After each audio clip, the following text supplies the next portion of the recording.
오늘 제목이 완고하게 되지 않도록 하라. 개역 성경에는 강팍하게 되지 않도록 하라. 완고와 강팍 같은 말입니다. 근데 그걸 좀 강조하면 강팍하다. 좀 이게 좋은 일 하면 참 저 사람 완고하다 이렇게 할 수가 있어요. 언제나 누구에게든지 기회는 주어집니다. 우리가 깊은 절망에 빠져 있을 때에도 기회는 다시 주어진다는 것은 자명한 사실입니다. 우리가 흔히 쓰는 말에 보면은 기회를 놓쳤다라는 말이 있습니다. 정말 기회를 놓쳤다.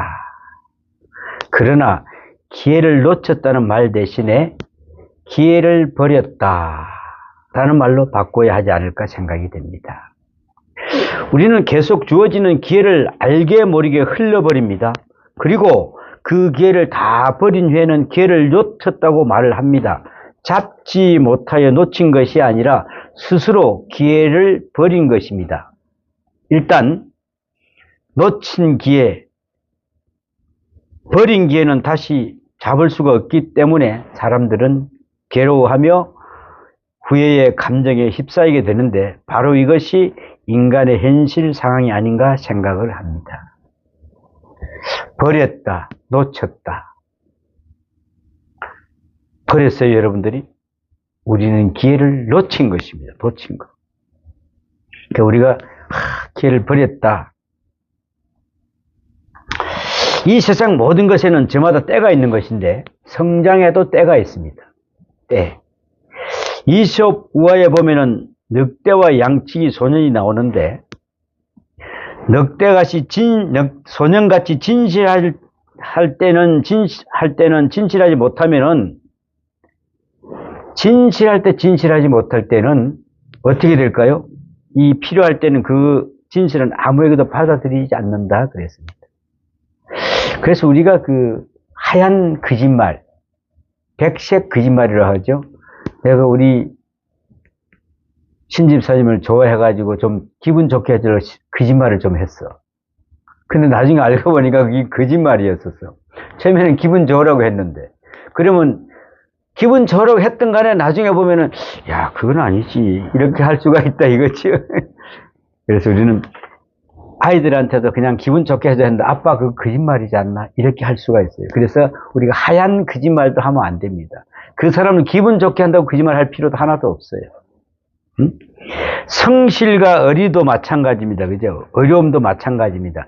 어려워야 할 때 어렵지 못한다면 다시 어려워지기 어렵다. 야, 저 사람이 보니까 참 보면은 너무나 근엄하고 너무나 중요한 사람이야. 근데 어디 가서 보니까 그냥 이상한 짓을 하면 할 때 이 사람이 다시 회복시키기는 정말 힘듭니다. 오늘 본문에 보면은 완고하게 된다는 말이 있는데 이 말은 사람들에게 많은 의무를 주며 또한 어려운 문제입니다. 그러나 믿음의 성장을 위해서는 혹은 높은 신앙의 성장을 위해서는 이 구절은 반드시 우리가 깊이 한번 생각을 해 보아야 할 문제입니다. 우리는 간혹 몰라서 잘못을 저질렀다는 말을 합니다. 몰라서 그랬습니다. 그리고 알고 지은 죄와 모르고 지은 죄를 구분하여 알고 지은 죄가 모르고 지은 죄보다 크다고 말하기도 합니다. 그렇죠? 그러나 모르고 지은 죄 역시 죄에는 틀림없습니다.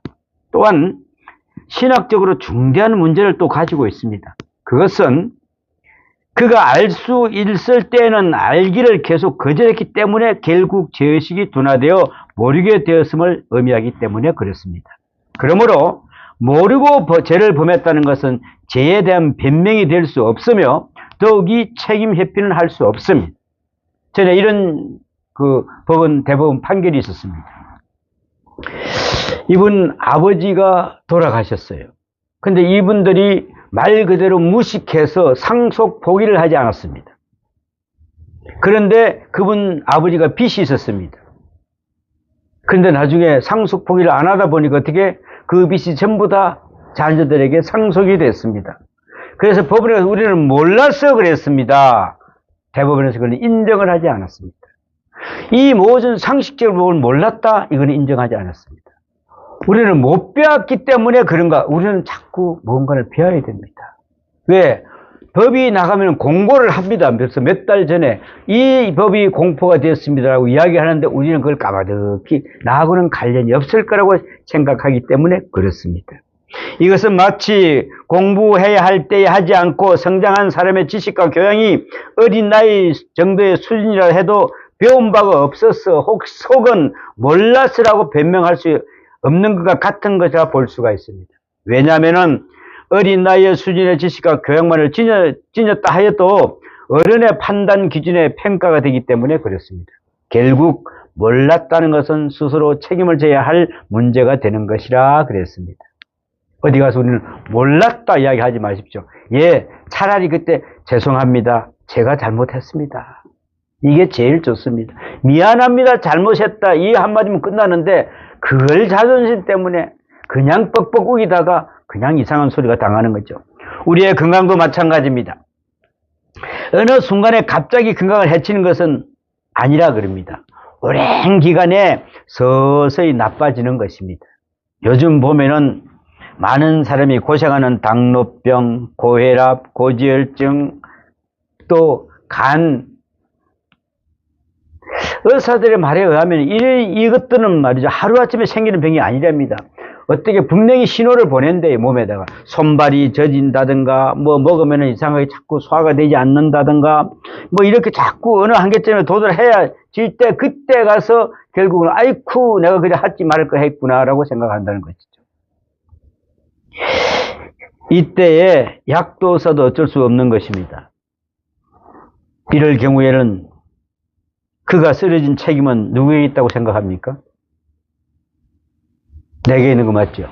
내가 잘못해놓고 참 남 탓합니다. 아니 그 사람이 고기를 좀 덜 먹게 했으면 얼마나 좋았을까?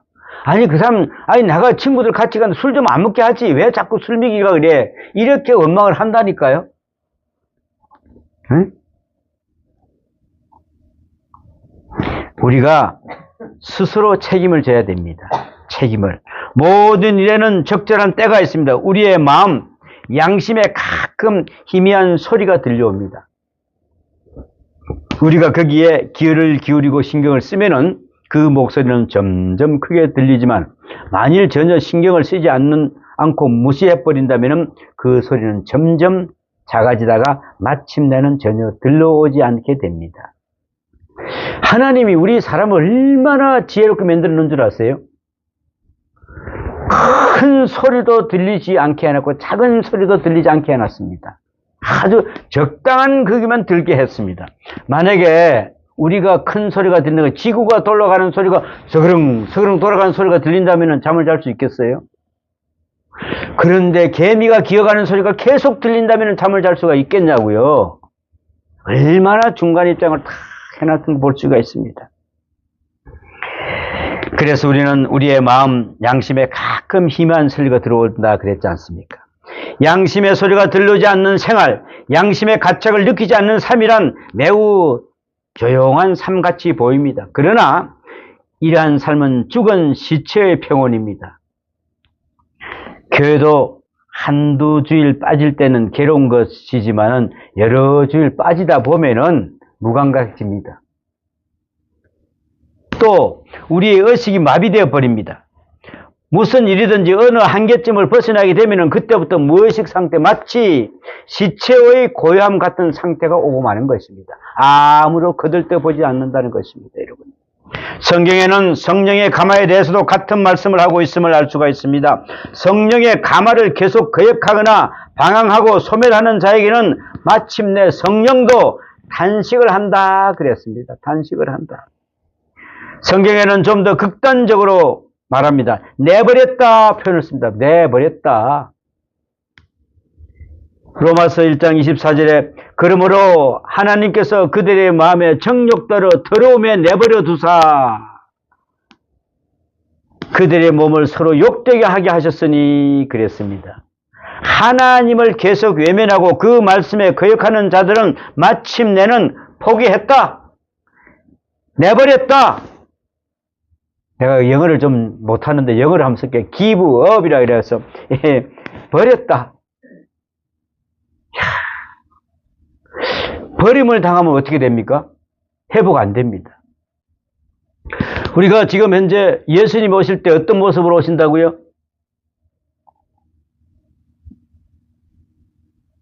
해가 빛을 잃는다 그랬어요. 달도 빛을 잃는다 그랬어요. 그러면 어떻게 된다고요? 별이 막 뚝뚝뚝 떨어진다 그랬어요. 이때 우리가 아이고 하나님 잘못했습니다. 제가 돌아올게요. 그때는 벌써 끝났어요. 지금이 우리가 회개하고 돌아올 때입니다. 왜? 기근과 지진과 태풍이 일어나고 모든 기후 변화가 일어나고 할 때 하나님 제가 이게 돌아오겠습니다. 그때 받아주시는 거지. 해가 빛을 잃고 달이 빛을 잃고 별이 떨어질 때는 그때는 예수님 오실 때 한국에서만 할까요? 전 세계 어떻게 볼 수 있어요? 그래서 해가 빛을 잃는 거예요. 달이 빛을 잃는 거예요. 별이 떨어져야 돼. 왜? 깜깜하지 않습니까? 아무것도 안 보여요. 그때 예수님이 강명을 팍 오니까 전 세계가 해가 들어오는 거 안 볼 수가 없는 거예요. 이런 모습으로 오신다니까, 예수님은. 그래서 전 세계 어디나 다 나를 보리라 그랬어요. 보리라. 그러니까 우리는 어떻게 해요? 우리가 가서 그때 가서 예수 믿는다 하는 그런 끝났다니까. 지금 우리가 늘 준비하고 어떤 모습으로 열처녀처럼 딱 예수님 오실 때 신랑이 언제 온다고요? 깜깜한 밤에 온대. 깜깜한 밤에. 그러면은 5처녀는 기름을 미리 준비한 5처녀는 기름을 준비가 안 돼 있어요. 신랑이 왔다. 그러니까 아이고 우리 기름이 없대. 기름 좀 아니 기름 저 사가와. 기름 사러 갔더니 예수님은 오셨어. 신랑은 오셨어. 그물은 들어갔더니 닫히고 전혀 열어주세요 해도 저때 열리지가 않아요. 그 무섭고 비참한 상태에 빠졌던 성경은 두 인물을 한번 찾아보겠습니다. 먼저 12제자 중에 한 사람인 가룟 유다를 말할 수가 있습니다. 3년 동안 예수님을 따라다니며 많은 고생도 했지만은 그런데 겨우 은 30의 스승을 배반합니다. 우리는 배반하는 게 큰 것 때문에 배반하지를 않아요. 아주 조그마한 것 때문에 배반합니다. 성경을 보면은 예수님은 가룟 유다가 배반할 것을 적어도 5번은 예고를 했습니다. 하나님은요, 언제 오실 거다, 언제 올 거다 늘 예고합니다. 뒤통수 땅 치면서 내가 왔다 소리 절대 안 해요. 항상 말합니다. 내가 언제 올 것이다, 언제 올 거다 늘 이야기합니다. 근데 우리는, 그거 뭐 자꾸 뭐 맨날 들어놓은 이야기니까 그래, 오겠지요, 오겠지. 그리고 마지막에 가서는 직접 얼굴을 맞대고 내가 나를 팔 것이라고 예수님이 직접 이야기까지 합니다. 네가 나를 팔리라. 그런데도 그걸 못 알아들어요. 그러나 가룟 유다는 끝까지 자신의 행위를 후회하거나 반성하지 않고 오히려 예수님의 마지막 말을 듣자 문을 막 차고 나가버립니다. 참 이런 고약한 사람이 어디 있겠어요? 이때 예수님께서는 그에게 말합니다. 내가 하고자 하는 대로 행하라 그럽니다. 내가 하고자 하는 대로 행하라. 내가 하고자 하는 대로 행한다는 말은 자유를 뜻하는 것이 아니라 하나님께로부터 버림받았다는 의미입니다. 버림받았다. 네가 하나님께서 네 마음대로 해라. 우리 자녀들이 잘못할 때 막 할 때 네 마음대로 해. 그러죠? 버렸다. 나는 너하고 상관없다. 이런 뜻입니다. 이미 회개의 기회를 놓쳐버렸음을 의미합니다. 가룟 유다는 예수의 죽으신 후에도 분수처럼 뿜어내는 양심의 가책을 못 이겨 결국은 자살하고 맙니다. 그러나 그게 목을 메어 죽은 그의 죄를 사할 수가 있는 기회가 결코 회개가 될 수가 없었습니다. 그는 때를 놓쳤기 때문에 그렇습니다. 두 번째로 한번 보겠습니다. 바리새인을 들 수가 있습니다. 바리새인들은 예수님에게 많은 책망을 하시면서 회개할 기회를 주었습니다. 그러나 남보다 많은 지식을 가졌던 그들은 회개하지 않고 오히려 예수님께 도전까지 합니다. 그래서 예수님의 놀라운 기적과 능력을 하나님께로부터 온 것이며 그의 행하시는 일로 미뤄볼 때 그가 하나님의 아들이시오 메시아임을 알면서도 그들은 예수님을 부정하기 위해서 귀신의 두목인 바알세불이라 합니다.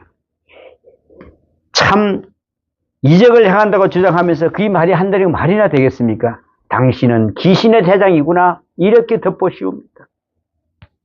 이 말씀을 집에 가서 한번 찾아보세요. 마태복음 12장 22절과 32절의 말씀에 그대로 예수님은 귀신 들린 사람이라는 것을 말씀하고 있습니다.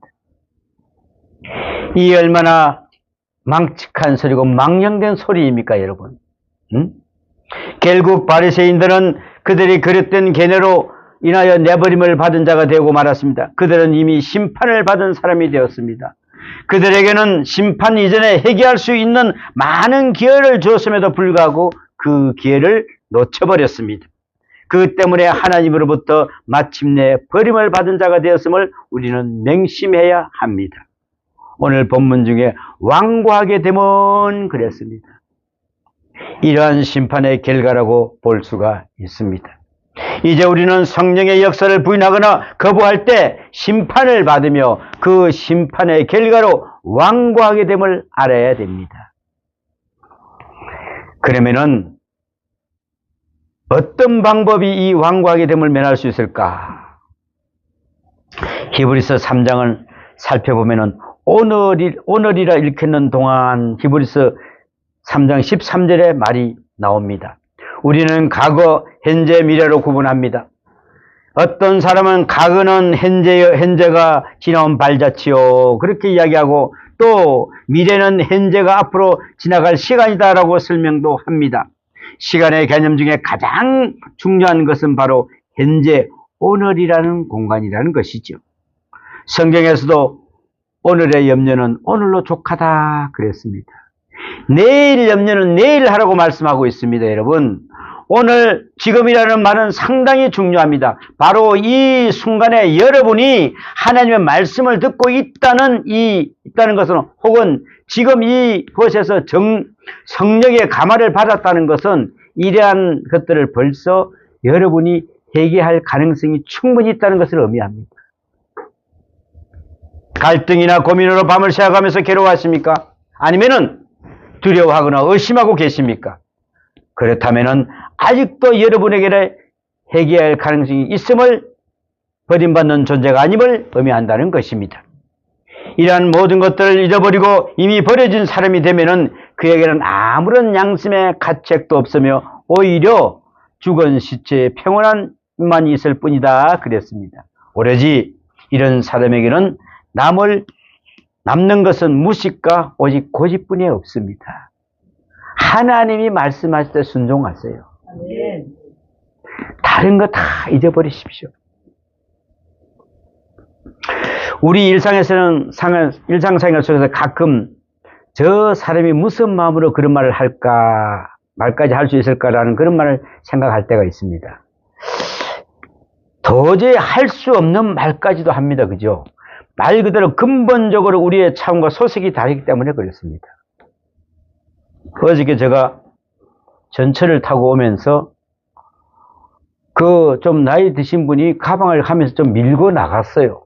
그랬더니 세상에 그냥 그 나이가 나는 중학교, 고등학교면 내가 이해를 가겠는데 나이도 80이 훨씬 먹은 노인이 입에서 나오는 말이 그냥 너무나 거칠어요. 내가 정말 한마디 하고 싶을 정도로. 야, 아니 그거 모르고 좀 그럴 수 있는 거지. 근데 수학한 욕을 해야 됩니다. 거기 젊은 사람들도 있는데, 야, 내가 창피스러워서, 응? 정말 내가 창피스러웠어요. 정말 근본적으로 소속이 틀려요. 근본적으로. 이 무엇일까 고집을 굳어진 마음으로 바로 멸망의 앞잡이인 것입니다. 앞잡이, 멸망의 앞잡이. 성경은 또한 우리에게 피차 건면하라는 말씀을 하셨습니다. 서로 그리스도가 지시한 윤리를 건면하고 상대방의 말을 듣고 이해할 수 있도록 하여 죄의 유혹으로 완고하게 되지 않도록 노력하라는 것입니다. 그게 정말 강팍하거나 완고하게 되지 않도록 우리는 늘 노력해야 됩니다. 사람들이 같이 욕하는 사람이 있으면 욕을 배워요. 비상하게 잘 배워요. 애들도 처음에는 집에 있을 때 욕 하나도 못 하다가 몇 분 갔다 오면 욕을 잘해요. 왜 그럴까요? 같이 있으면 욕을 하게 됩니다. 우리 그리스도인은 이걸 나올 때 막으세요. 차단하십시오. 아, 그랬구나. 그렇습니다. 여러분, 죄의 유혹을 의식하십니까? 죄의 유혹.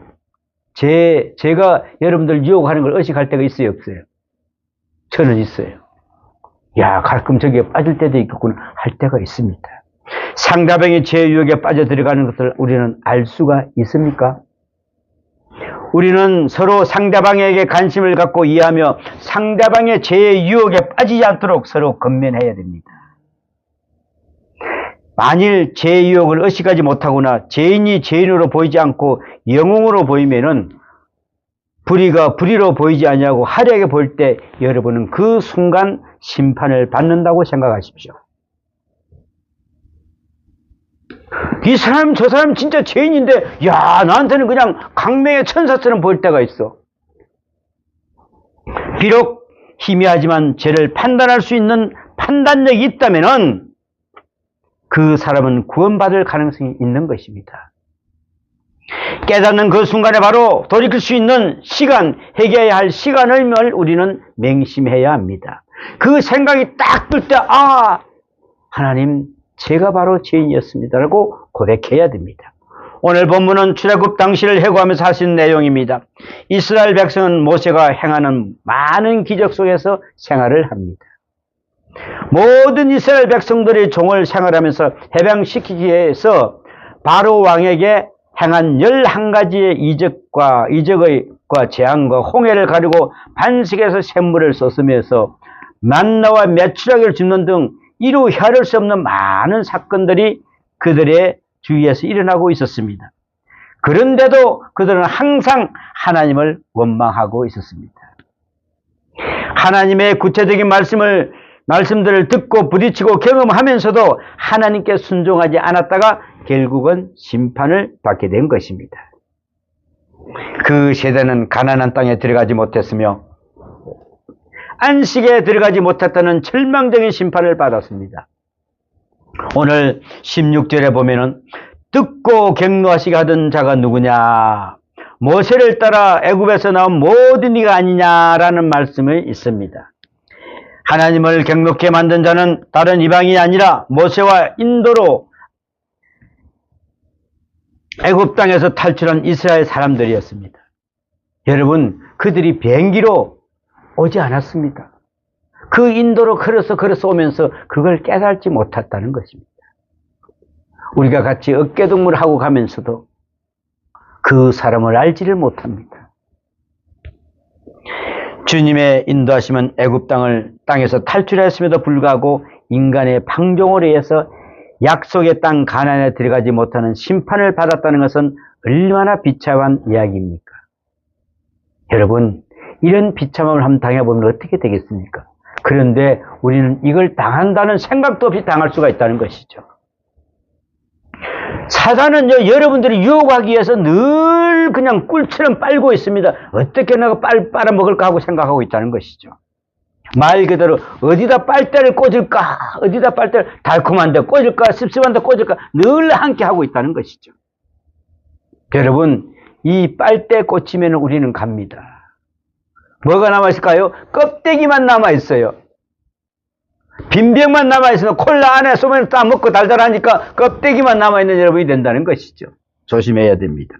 1978년에 4월 20일 날 우리나라 비행기가 항로를 잃어버려서 소련 땅에 불시착했다가 다행히 다시 돌아온 사건이 있었습니다. 그 사고 원인은 비행기 안에 있는 항법 시스템의 오작동이었다고 합니다.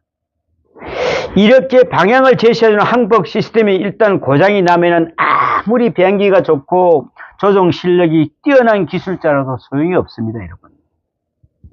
다 마찬가지로 우리들 마음속에 이 항법 시스템이 고장 난다면은 우리 재산, 명예, 정열 아무 소용이 없습니다. 여러분, 이 시스템 고장 안 나도록 늘 영적인 대화를 나눠야 됩니다, 하나님과. 하나님 어디로 가면 되겠습니까? 어디를 행할까요? 우리는 이러한 사건 속에서 하나님의 말씀을 들을 수가 있습니다. 이러한 것들이 모두 예수님께서 우리의 마음을 오늘도 두드리고 계신다는 것을 증거가 아니겠습니까? 40년 동안 하나님의 끊임없는 은총 속에서라도 원망하고 거부하고 방황만 하다가 마침내 심판을 받았던 이스라엘 백성과 같은 어리석음을 다시 범하지 않도록 우리는 노력해야 됩니다. 마지막으로 한번 생각해 보고자 하는 문제는 말입니다. 하나님께서 심판하시고 하는 완고하게 하신다는 사실입니다. 이 완고하게 된다는 것은 심판 후에 이루어지는 결과입니다. 하나님은 우리에게 무엇 때문에 심판을 받고 있다는 것을 스스로 알게 하십니다. 왜 심판을 받고 있을까? 왜 내가 실패를 했을까? 왜 내가 고난을 당하고 있을까? 이걸 알게 해주십니다. 바로 왕이 하나님 앞에서 심판을 받았습니다. 그죠? 몇 번을 심판을 받았죠? 10번을요. 그러다가 단 한 번의 이적에 회개했거나 죽여버렸다면 그가 심판을 받았는지 알 사람이 있을까요? 없지요. 그러나 이는 이적을 보고 뉘우쳤다가 다시 고약해지는 반복되는 급으로 결국 이내 완고하게 됩니다. 더 강팍하게 됩니다. 응? 우리는 그가 벌을 받은 마땅하다고 합니다만은 10번씩이나 뉘우칠 수 있는 기회를 베푼는데도 회개하지 못하고 죽어 마땅하다고 생각됩니다. 우리에게 계속 하나님이 경고를 주십니다. 회개하라. 회개하라. 자, 이 회개는 언제부터 했어요? 예수님이 오실 때부터. 회개하라. 천국이 가까웠느니라. 그런데도 왜 회개 안 한 거? 회개 안 해. 그러나 이것이 어찌 바로 왕에게만 해당한 것이겠습니까? 그를 비웃을 문제가 아닙니다. 우리가 그러한 심판을 통해서 오직 이스라엘 백성을 가르치는 목적을 갖고 있습니다. 일벌백계라는 말과 같이 이스라엘 백성으로 하여금 그 길로 가지 않도록 산교회를 지르고 완고하게 하는 역사를 계속했던 것입니다. 야, 그렇게 가면 안 된다. 그렇게 하면 안 돼. 내가 10번 책을 내렸지 않니? 내가 하나님 맞지? 근데 여기서 또 오는 애들이 왜 그러니 하시는 거예요. 그 하나님이 얼마나 사랑하신가, 우리를 끝까지 사랑하시는 겁니다. 회개하고 돌아올 때, 그러나 마지막 때 올 때 그때 그냥 딱 손을 끊는 것이죠. 이제 여기서는 끝났다. 여러분, 오늘이 그날이면 어떡하시겠습니까, 여러분? 오늘 저녁에 그날이면 어떡하시겠습니까, 여러분?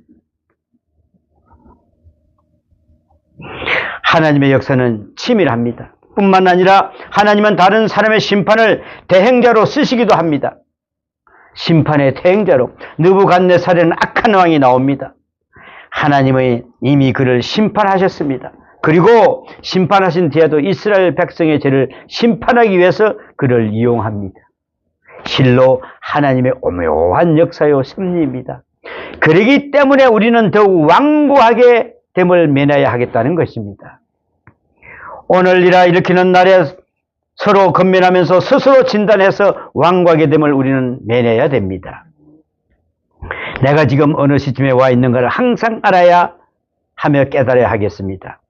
애굽의 바로왕의 어리석음과 이스라엘 백성의 완악함을 우리가 반복되지 않도록 노력을 해야 합니다. 우리가 하루하루 시작할 때에 확실하게 믿고 견고히 지키면서 예수님의 동행하시고 천국에 참여하는 제자가 되리라고 믿습니다. 우리가 하나님 앞에 전적으로 위탁하고 그 뜻을 맡기는 믿음으로 출발하였다면 구원의 날이 반드시 우리에게 임할 것입니다. 하나님의 놀라운 능력을 체험하게 되시기를 축원합니다. 기도합니다. 아버지, 거듭 주의 말씀을 외면하고 성령의 역사를 소멸하고 많은 은사를 남용하며 살아온 어리석고 미련한 저희들을 불쌍히 여주셨기를 간절히 기도합니다. 지금 이 순간에도 저희 마음을 문을 두드려주고 계시는 예수님, 말씀을 일깨우고 계시는 하나님, 정말 감사합니다. 저희를 온전히 사로잡아 주시옵소서. 오늘 이 시간에 우리를 새롭게 설 수 있도록 하여 주시고 완고하게 됨을 면하게 하여 주시기를 원하고 기도합나이다. 다시는 주의 말씀을 예민하거나 거역하지 않고 순수한 마음으로 순종하면서 주를 따라가게 하여 주시옵소서. 이 모든 말씀 우리 주 예수님 이름으로 기도하옵나이다. 아멘.